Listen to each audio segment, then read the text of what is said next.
Vuonna 2007 alkujaan Commodore 64 julkaistu Bastard Operator from Hell, Servers Under Siege on ylhäältä kuvattu räiskintäpeli, jossa pelaaja ottaa ammattiopiston rasittavan IT-tukihenkilön roolin, jonka tehtäväksi jää putsata oppilaitosrakennuksen palvelimet ja tietokoneet panttivangiksi ottaneista terroristeista. Ensimmäistäkään ihmistä nämä barbaarit eivät kelpuuttaneet, eli pelaaja voi rauhassa lahdata kaiken mahdollisen, mikä liikkuu tai ampuu takaisin. Koulun käytäville on sijoitettu useita palvelinkeskuksia, joista 4 on asetettu tikittävä aikapommi, joka laukeaa tunnin kuluessa. Pelaajan etsittävä tekniikkoja, jotka tietävät missä järjestyksessä pommit tulee purkaa, suostuteltava nämä ojentamaan ohjelappusen ja painelemaan kaapeli, jossa miinoitettu serveri sijaitsee. Väärästä kombinaatiosta johtaa varma kuolema. Pelaajalla on tutkittavissa koko pelialue heti pelin alussa, mutta aseet pitää etsiä itse. Tuttuun tapaan aseita monessa eri kokoluokassa. Pelaaja voi saada käsinsä porakoneen, granaatteja ja timatikin haulikon kertasinkkoja ynnä muuta. Tavalliset käsiaseet saa kerättyä vihollisilta, mutta aseet kuten kertasingot ja porat sinun täytyy löytää koulun siivouskaupeista ja pukuhuoneesta. Hyvin diehardia meininkiä siis. Elinkontrollit ovat hyvin sulavat ja toiminta nopeatempoista. Räjähteet ovat oikeasti ihan saatanan vaarallisia, sillä väärään suuntaan viskaistu granaatti voi tehdä hyvin pahaa jälkeä. Peli osuu naulan kantaan ja edistymisen tunteen, sillä sen sijaan, että pelaaja olisi alokulmassa loputtomiin tikittävä tappoluku, on sen sijaan terroristien tarkka määrä annettu, ja pelaajan lahdatessa porukkaa numero valuu hiljalleen alaspäin. Toisinaan pelaaja voi helposti olla hyvinkin eksyksissä, joten kartta olisi tullut tarpeeseen. Saatat kysyä itseltäsi, kuka sitten tällaisen pelin on kehittänyt? Kukapa muukaan kuin se vitun Örni, nimimerkki Cadaver. Peli ei siis todellakaan ole helppo läpäistä ja tunarointi rankaistaan erittäin kovalla kädellä. Mutta se ei estä BOF, Servers Under Siegea olemasta todella hauska pelata. General on vuonna 2002 Hannu ja Jukka Rävinän kehittämä autoilupeli Windowsille. Peli ottaa paljon vaikutteita sitä edeltäneistä top-down autopeleistä, mutta lisää täysin uusia ulottuvuuksia pelattavuuteen, nimittäin sen 3. ulottuvuuden. Pelissä on täysi fysiikkamallinnus, joten radat voivat olla niin korkeita tai matalia kuin tekijä haluaa. Tämän lisäksi on pelin ympätty muunneltava auton kunto sekä bensan renkaiden kulutus, mutta parhaimmat rallit saa aikaan vääntämällä tällaiset säätimet nollaan. Ajaminen on aikamoista kohellusta. Fysiikka on simuloitu uskottavasti, pelaaminen vaatii taitoa.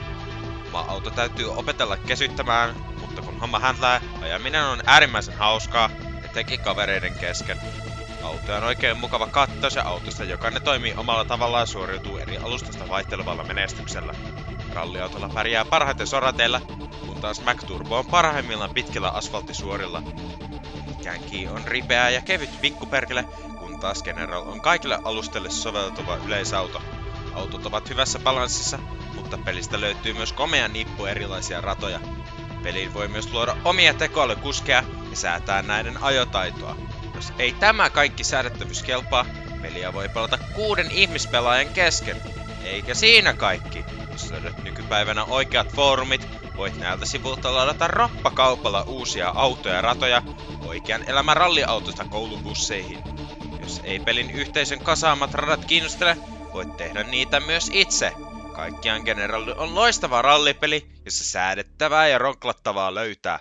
Jos ei muuta, tätä sun täytyy edes kokeilla. Javelin 2000 on Kimmo Ollilan vuonna 2001 kirjoittama urheilupeli, jossa pelaaja pääsee heittämään keihästä. Perushuttua, mutta konsepti on toteutettu oikein toimivaksi ja peli on yllättävän helppo oppia. Pelissä on myös tuuli, joten heitot täytyy säätää juuri oikein. Vastatuuli nostattaa, mutta hidastaa keppiä, myötätuuli painaa alas, mutta vauhdittaa roimasti. Pelissä voi pelata joko 4 tietokonepelaajaa tai toista ihmistä vastaan, mutta tällä kertaa koko poppo kierrättää välilyöntiä, sillä tällä ajoitetaan juoksu sekä säädetään heiton kulma ja ajoitus. Peli käyttää egeaa väripalettia, mutta tekee taikoja sillä Javelin 2000 ei ole vain nätin näköinen, mutta on myös hyvin pelattava ja viihdyttävä peli. Jos onnistuu viskaisemaan reilun 100 metriä, voi tuloksensa kirjata pelin kotisivun listoille, mutta epäilen vahvasti sivun olemassaoloa nykypäivänä. Mercenary Sniper on Ismo Horpun vuonna 1998 tekemä räiskintäpeli, jossa pelaajan tarkoituksena yksinkertaisesti lahdata konnia tarkkuuskiväärillä. Peli on tuttuun suomalaiseen MS-DOS-pelien tapaan, hyvin vittumainen. Viholliset ottavat mielellään 3 osumaa kivääristäsi, ja Dragunov kannattaa heti ensimmäisen tehtävän jälkeen nakata huiti helvettiä ostaa PSG1.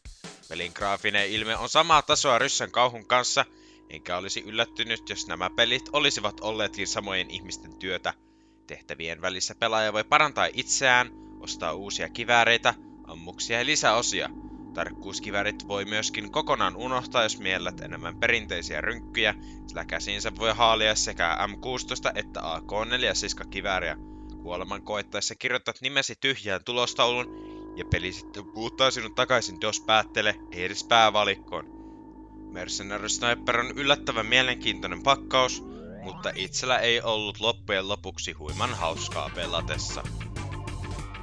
Dark Wars on Mika Lehtisarjan, eli Blue Skull Productionsin vuonna 2001 kehittämä TGF-peli Windowsille. Pelissä pelaaja ottaa DVX-nimisen järjestön riveissä työskentelevän supersotilaan roolin, jonka tehtävänä on tuhota universumin pimeältä puolelta heränneet hirviöt ja turvata maapallon ja ihmiskunnan säilyvyys. Pelaajalla on käytössään useita erilaisia tuliaseita konetykeistä rynnäkkökivääreihin, haulikkoihin ja liekiheittimiin. Eli suurin ongelma muodostuu kontrolleista, sillä itse pelattavuus on perushauskaa tasohyppelyä ja räiskimistä. Kenttien välissä ostetaan lisää aseita ja ammuksia. Pelaajalla on joka kentässä käytössään 3 elämää, joiden loppuessa pitää kenttä aloittaa alusta. Peliä tahdittaa aikakautensa peleille tyypillinen MIDI-musiikki, ja pelin graafinen ilme on ainakin mielenkiintoista katseltavaa. Kontrollien monimutkaisuus tultaisiin ratkomaan vuoden 2002 jatko-osassa. Dark War 2 parantaa gameplaytä edellisestä monellakin tavalla. Kontrollit ovat yllättäen näppäimistöltä vaadittavien näppäimien lisääntyessä 2 paljon helpompi ymmärtää ja pelaaminen sujuu paljon helpommin. Enää ei tarvitse pelaajan myöskään ostaa erikseen ammuksia, lippaat täyttyvät joka kentän alussa, joista voi nyt itse pelaaja valita kartalta haluamansa, mutta aseita itse täytyy ladata. Pelin tiedostojen fiksulla ronklaamisella saa kuitenkin aseita muunneltua mieleisekseen. Peli on edeltäjänsä verrattuna paljon mukavampi pelata, käyttöliittymää on mukavampi navigoida, elämäsysteemi on heitetty ikkunasta ulos ja on mukaan lisätty loputon areena-moodi. Graafinen ilme ei ole edeltäjänsä tasoa, sillä käsin tehtyjen pikseligrafiikoiden sijaan on iso osa grafiikosta 3D-rendereitä. Kyseistä nähtiin tosin myös edellisessä osassa. Kuten edeltäjänsäkin, on tähän peliin ympätty kaksinpeli, joka tekee pelistä 2 kertaa hauskemman. MIDI-musiikit ovat jatko-osassa myös hieman paremmat.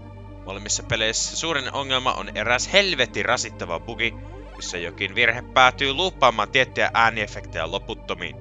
Pelin framerate käytännössä putoaa nollaan, jos et rämpötä jotain näppätä pitääksesi pelin käynnissä. Dark War-pelisarja kaikkine vikoinensa on kuitenkin silti viihdyttävä ja ehdotonta rautaa kaverin kanssa.